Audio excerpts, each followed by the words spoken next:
A very good morning to one and all. I, Dr. Richa Saxena, once again welcome you all to this new chemistry lecture, and the topic of today's discussion is titration and its type. Now, before proceeding further, let me brief you about this topic. This topic is not only important in laboratory but also as a theoretical topic also. Now let us move on. First of all, let us discuss the common glasswares which are used in titration. The glasswares which are commonly used are burette, pipette, conical flask, beaker and measuring cylinder. The image is displayed in the slide. The horizontally placed apparatus is basically the burette, which is very important, and the glassware just above it is conical flask, which is also required during titration. Apart from this, measuring cylinder and beaker is also there in the slide. Alright, then let us move to the titration setup. Now, before understanding this concept of titration or the topic titration, let us first of all discuss the titration setup so that you can just imagine while learning about titration, you can just imagine how exactly titration is being done. So commonly what basically is done is the burette is clamped on the stand which you can see in the image, and the burette is filled with the standard solution. The standard solution is the solution whose concentration or strength is known to us. Say for example, its normality or molarity is known to us as a known amount of that particular reagent is dissolved in a definite amount of water and the solution is prepared. So that's why we say that it's a standard solution, say n by 10 normal, n by 50 normal, or an m by 50 molar solution. So basically a variety of solutions could be prepared accordingly. So while filling the burette with the standard solution, make sure that the knob is closed, which is present at the bottom of the burette, so as to avoid the leakage of the reagent. Alright, now the glassware which you can see in which liquid is coming from the burette is conical flask, which is also mentioned here in the image as titration flask. So this titration flask or the conical flask is the glassware in which the sample to be analyzed or the sample under question is taken. So two solutions are to be taken. One which is standard solution is taken in the burette, and another one which is under question or the analyte is taken in the conical flask. So now you can just understand basically the two important reagent which is utilized. Now here only I would try to tell you that another important content or ingredient which is used in this titration is indicator also. So indicator also holds a very special position while we are doing or performing titration. So what are indicators? Indicators are those chemical substances or those reagents which are used to indicate the completion of the reaction by showing the color change. Now as we are saying that the reaction takes place between the titrant and the analyte. So while the reaction is being taken place, how we will be able to understand that the reaction gets completed? So that's with the help of indicators only. So we will discuss indicators later on. Alright, now what is titration? Now you can imagine the titration setup, how it is actually performed. Now what is titration? Very simple to understand. You are having two solutions. One is standard solution which is known to you, and another one is unknown. So the process of finding out the strength of the unknown solution with the help of known solution is known as titration. As simple as that. So we will determine the concentration of the analyte with the help of titrant. So these are the two major or the important reagent. Now here we go.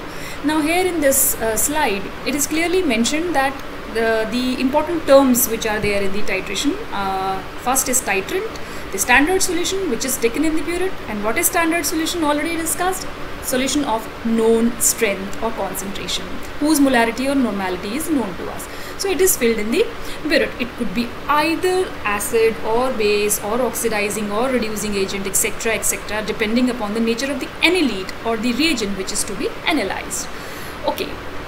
Now second one is analyte. What is analyte? Analyte is the reagent which is to be analyzed. It is taken in the conical flask and it is an unknown concentration. So we are very much clear with this. Now the third term which is there is equivalence blind. Now Equivalence point could be understood only when we know the two terms, that is equivalence point and endpoint. So I will try to tell both these definitions simultaneously. Now what is equivalence point? Actually that point where exactly the moles of titrant and moles of analyte which are reacted are exactly equal. Now what do you mean by exactly equal? This means, because I've already told you that there is a reaction which is taking place. Reaction between what? Reaction between titrant and the analyte. So while the reaction is being taking place between these two, so what happens, the titrant and the analyte, both of these reacts, and when these react, the equal mole of titrant and the analyte when gets consumed, then we get the equivalence point. Now what is endpoint then? After this equivalent point is achieved, we get endpoint, and endpoint is the point where indicator gives the color change. And when indicator gives the color change, that is the endpoint, and we measure the amount of volume used through the burette. Because burette is calibrated, it has marks over it, so we can just note down the reading, how much volume has been utilized of the titrant by the analyte. So we can just note down the reading in our observation table. Alright. So equivalence point is actually the practical, not exactly the practical, actual point, whereas endpoint is the practical point which we get while we are performing. Alright. Now, as I'm telling you that indicators are used in titrations. Now various types of indicators are there, but here we are specially mentioning those indicators which shows the visual color change, and this visual color change is shown because of the change in the pH of the solution. Now you all might be knowing about pH. If you don't know, then just consult the book or the internet, through which you can get an idea about the pH. Now this is very clear that whenever the change in the pH of the solution takes place, a color change is observed. But by what? What will give us the color change? By the indicators. Because indicators, say for example phenolphthalein, it is there in the table, in the means the last indicator mentioned in the table is phenolphthalein. Now this phenolphthalein is very common indicator, and this indicator exists in two colors, or I could say there are two structures of it. One is colorless and one is pink. So as soon as the pH of the solution changes, the phenolphthalein changes its structure from one to another, and therefore the change in the color is observed due to the change in the pH of the solution. So it is colorless in the acidic medium, whereas it is pink in the alkaline medium. So yes, due to the change in the pH, the color of the indicator changes. So here in this slide, there are various indicators like thymol blue, methyl orange, bromophenol blue, methyl red, bromothymol blue, phenolphthalein. So you just can go through this slide and just try to understand how this pH works and how this pH leads to the change in the color of the indicator, and therefore we get the endpoint. Alright, now the types of titration. We all know there are a variety of titrations. Now let us summarize those titrations. So first is acid-base titration, then redox titration, precipitation, and complexometric titration. Now what are these titrations? Let us see in this slide. Now types of titration. First is acid-base titration. Very clear. In which acidic or a basic titrant react with the analyte, that it is an acid or a base. Very simple to understand. Means whenever you are going to analyze a base, if you are having an unknown solution in the form of a base, then unknown solution as base, then you can take a standard solution of acid. So thus this titration becomes acid-base titration, or also known as neutralization titration. Similarly, if you want to determine the strength of an acid, you take an standard solution of base, NaOH, KOH, etc.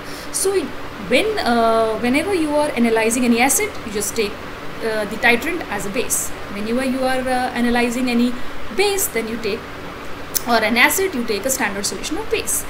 Alright, now complexometric titration. What happens in complexometric titration? Here complex formation takes place. Complex formation between metal and ligand. So metal forms complex with the ligand, and this particular titration is observed while we are determining the hardness of an unknown water sample. So while we are determining the hardness, the calcium magnesium ion present in the water sample, those metal ions are to be determined. Very clear, hardness is due to these calcium magnesium ions.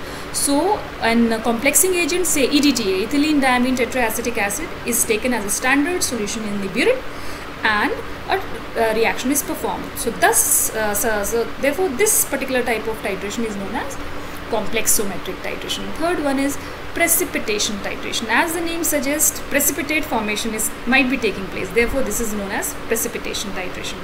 So here precipitate formation takes place between the analyte and the titrant.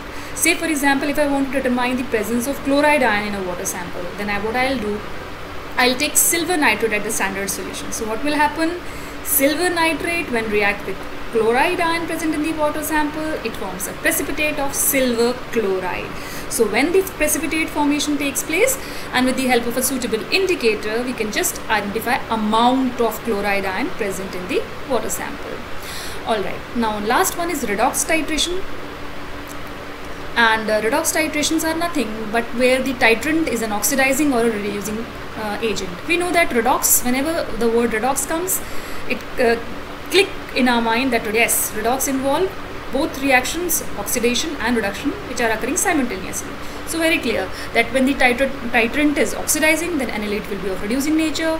When the titrant is of reducing nature, then the analyte should be of oxidizing nature. In this way, we can just perform these 4 types of titration.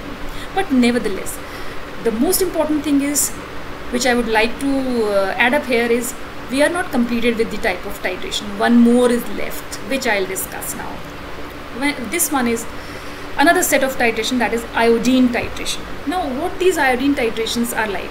Iodine titrations, as the name suggests, they are those titrations in which iodine as an important reagent is there, or an important agent. When iodine is there, then they are known as iodine titration. Now it could be present or it could be there in 2 forms. And these 2 forms, what are those 2 forms? First is iodimetric titration and another one is iodometric titrations. So when I say iodimetric titration, here only one reaction is taking place. Means a standard solution of iodine is prepared and it is allowed to react with a reducing analyte. And when I talk about iodometric titration, and here basically 2 reactions takes place. And what are those reactions? In this, a standard solution of sodium thiosulfate is filled in the burette, very obviously, because that is the standard solution, that is the titrant. Whereas in the conical flask, we take any of the analyte, means whatever to be determined, which has to be an oxidizing nature. It is allowed to react with Ki.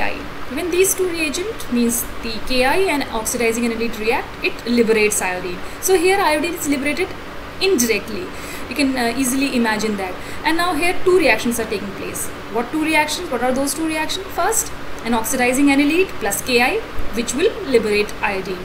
Whereas second reaction is the one in which this liberated iodine will be allowed to react or will be allowed to titrate with the standard solution of sodium thiosulfate filled in the burette. So iodimetric and iodometric titration are again very important. But now the question arises, why these 2 types of iodine titrations are there? Is there any specific purpose? So I'll tell you, yes, for specific purpose, for analyzing specific analyte, these 2 titrations are performed. Now before going into detail into it, I have to take it will take a little bit time more. So what we'll do is we will discuss this topic in a separate lecture. So for today, I guess this much is enough. So try and learn whatever I have taught to you. Just go through the slide once again and just try and consult books, internet for this topic and add more to your notes so that you can develop a more better understanding for the topic.